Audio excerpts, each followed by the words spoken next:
제가 준비한 설록화를 보고 한번 그 내용이 무엇인지 짐작해 보시면 좋을 것 같습니다. 좋습니다. 공개 드리겠습니다. 양용. 양용? 수륙 양용. 양용? 용을 탄 건가? 양이 용을 탔나? 양이 등장한 게 처음 본 것 같아요. 네. 양은 왜? 용띠 양띠 커플? 용띠 양띠. 굉장히 그러니까 추리 소설가답게 근접했다라고 볼 수가 있는데요.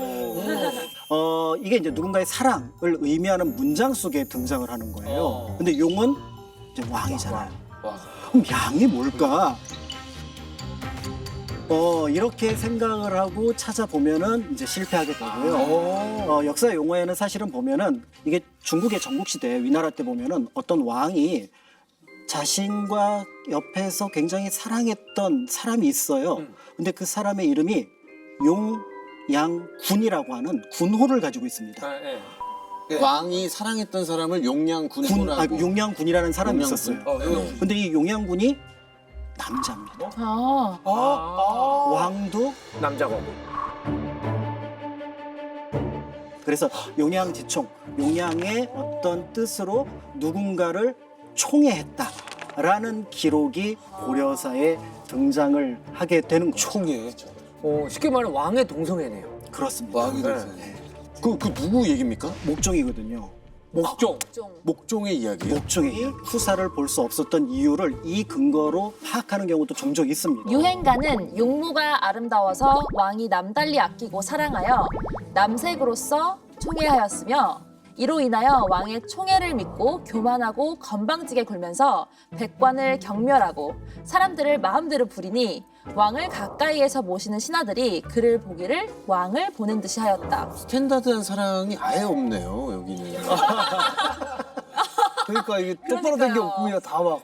진짜 너무 충격적인 고려 시대. 삼키고. 동성애. 이게 일단 왕족 위주이긴 하지만. 개방적이네. 그렇다면 뭐 여성이 없었느냐? 그건 아니거든요. 아, 넘쳤겠죠. 그러니까 이제 선정왕후라고 하는 공식 네. 왕비도 있었고. 있었어요? 그래서 이제 선정왕후가 있었음에도 스라에 이제 자식이 없었던 배경 가운데 하나는 그러니까 남성을 조금 더 가까이 했던 그러니까 유행관 때문이 아닐까 이렇게 이제 보고 있기도 하고 네. 더 나아가서 이제 유행관이 아까 김치향과는 다르게 그렇게 또 높은 벼슬이 아닌데 왕이 모든 걸 할 때 물어봐요.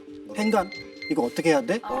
이렇게 물어보면 이 인사는 적절하지 않은 것 같아요. 정용훈 교수는 파직을 시키는 게 맞습니다. 뭐 이렇게 하면은 그럼 파직 이렇게 하니까 네, 지금 누구한테 잘 보여야 되냐면 목종한테 잘 보여야 되는 게 아니라 유행가. 그렇죠. 결정권은 이 사람한테 출발하니까. 그렇죠. 이제 목종이 후사가 없었던 이유는 이런 어떤 동성애. 와, 진짜 이런 놀랐습니다. 것 때문이었고 천추태후가 김치향과의 아들을 왕으로 올리려고 한 이유도 바로 이거네요. 그렇죠. 아직 네. 왕이 젊은데도 불구하고 후사가 없을 거라고 판단을 하고 그렇다면은 김치향을 이제 올리겠다 이렇게 이제 생각을 했던 것 같은데 자, 그럼 여기서 목종하고 유행가는 어떻게 됐습니까? 목종이 왕 위에서 쫓겨나서 죽을 때 같이 쫓겨나서 죽습니다. 신기한 게 이런 어떻게 세세한 기록 하나하나가 네. 고려사에게 버젓이 남아있다는 것도 좀 신기한 부분인 것 같기도 해요. 네.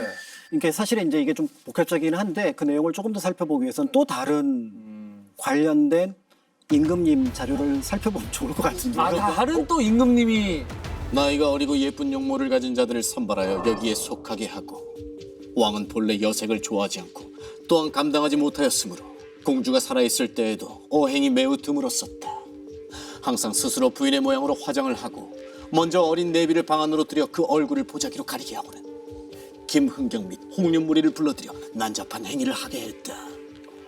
와 이게 정사에 있는 거잖아요. 정사입니다. 와 진짜 적나라하게 표현이 다 돼 있네요. 이거 보면은 포토 사이트에 나무 이런 거 있잖아요. 거기에 나무에 기잖아요. 거기에 이렇게 써 있는 것처럼 정말 적나라하게 진짜. 그래서 나무 이런 내용은 써져 있어도 이렇게 빗금이 쳐져 있어요. 진짜 그 정도인데, 야 이거 약간 내용이 약간 그 영화 쌍화점. 쌍화점. 그렇죠, 그렇죠. 네, 그 조인성 씨랑 너무 유명했죠. 주진모 씨. 주진모 네. 그 했던 유명한 그인데 오히려 어찌 보면 좀 고려 시대가 지금보단 더 문화적 다양성이나 뭐 이렇게 서로 다름을 인정했던 시대가 아니었나 이런 생각이 드네요. 되게 쿨한 느낌이 좀 나요.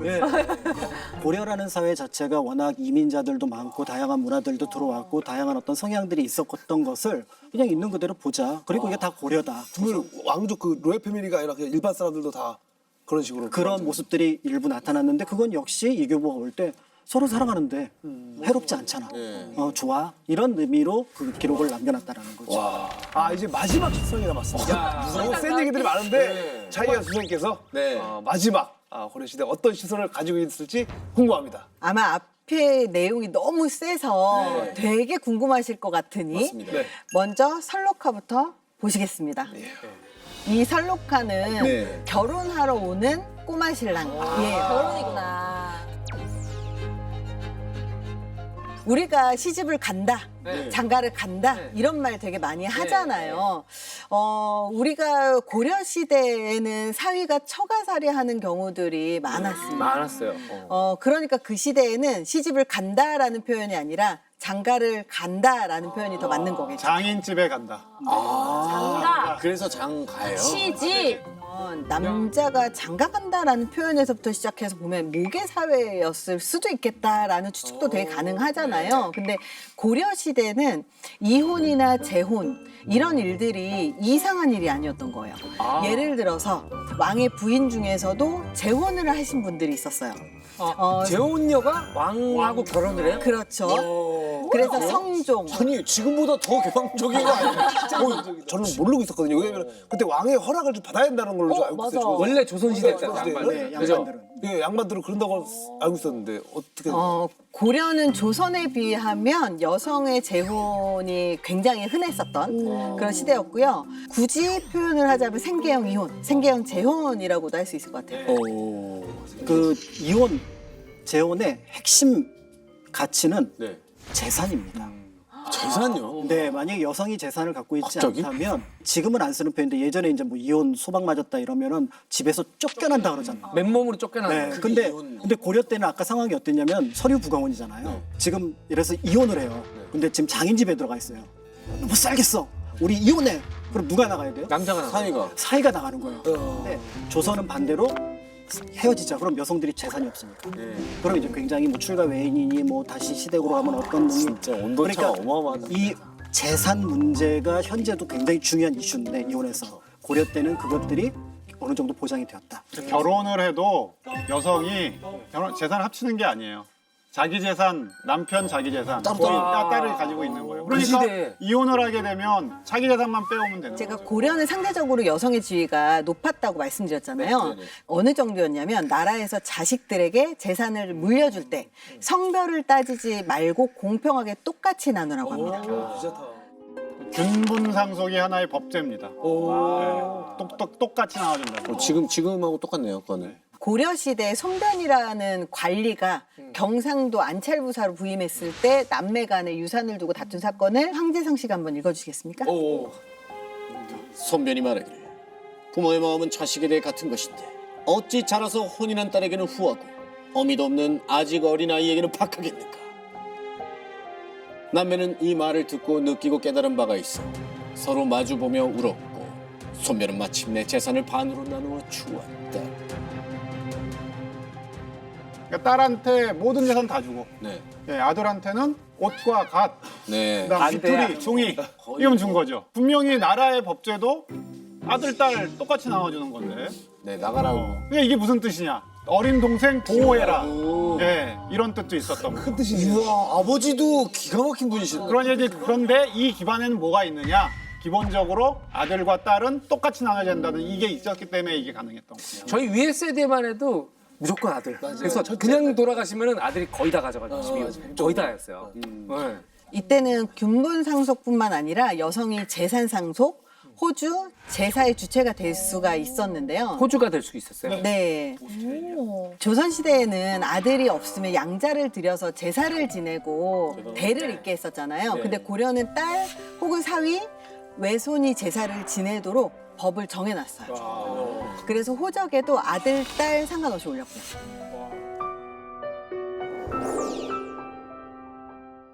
그러니까 이제 여자가 호주가 된다라는 것, 될 수 있다라는 것은 이제 굉장히 큰 의미다라고 볼 수가 있을 것 같은데요. 본적이 어디고 고향이 어디다라고 얘기를 하면은 대체로 아버지 쪽으로 맞아요. 받아온 고향을 얘기를 하지 외가 쪽을 얘기하는 경우는 없어요. 그러니까 이 얘기는 뭐냐면 여자가 호주가 된다는 얘기는 구분이 없다는 거예요. 그래서 당신의 기원이 어디에서 비롯되느냐? 아버지 쪽 고향도 있지만 언니 쪽 고향도 있다.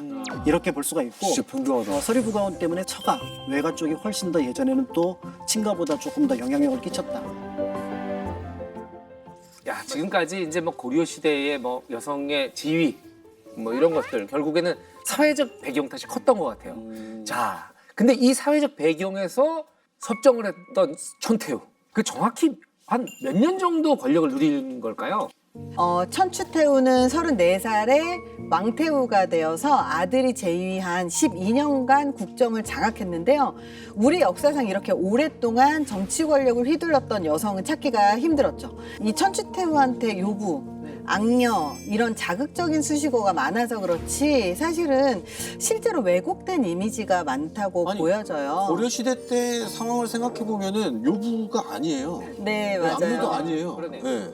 당연하게 살았던 것 같아요. 네. 당시에선 그렇죠. 예, 예, 예. 그래서 아까 얘기가 나온 것처럼 심신이 미약하고 후사를 돌보지 못하는 이런 목종의 든든한 방패막이 되었지 않았을까. 제 평가. 오늘 천추태우를 통해서 이제 고려를 보니까 약간 또 다른 느낌이에요. 그때 당시엔 다 했던 건데. 당연했던 네. 건데. 근데 천추태우한테만 지금의 잣대로 조선의 잣대로 악녀다, 요부다 이렇게 한 거가 아닐까 이런 생각들도 들고요. 저는 심리학자로서 여성 혹은 남성을 나누는 건 좋아하지는 않지만 스스로 자기의 인생을 주도하고 권익을 지키며 살아가는 여자의 삶이 1000년 전 그녀들에게서 기꺼이 우리가 배워도 되지 않을까 그런 생각을 합니다.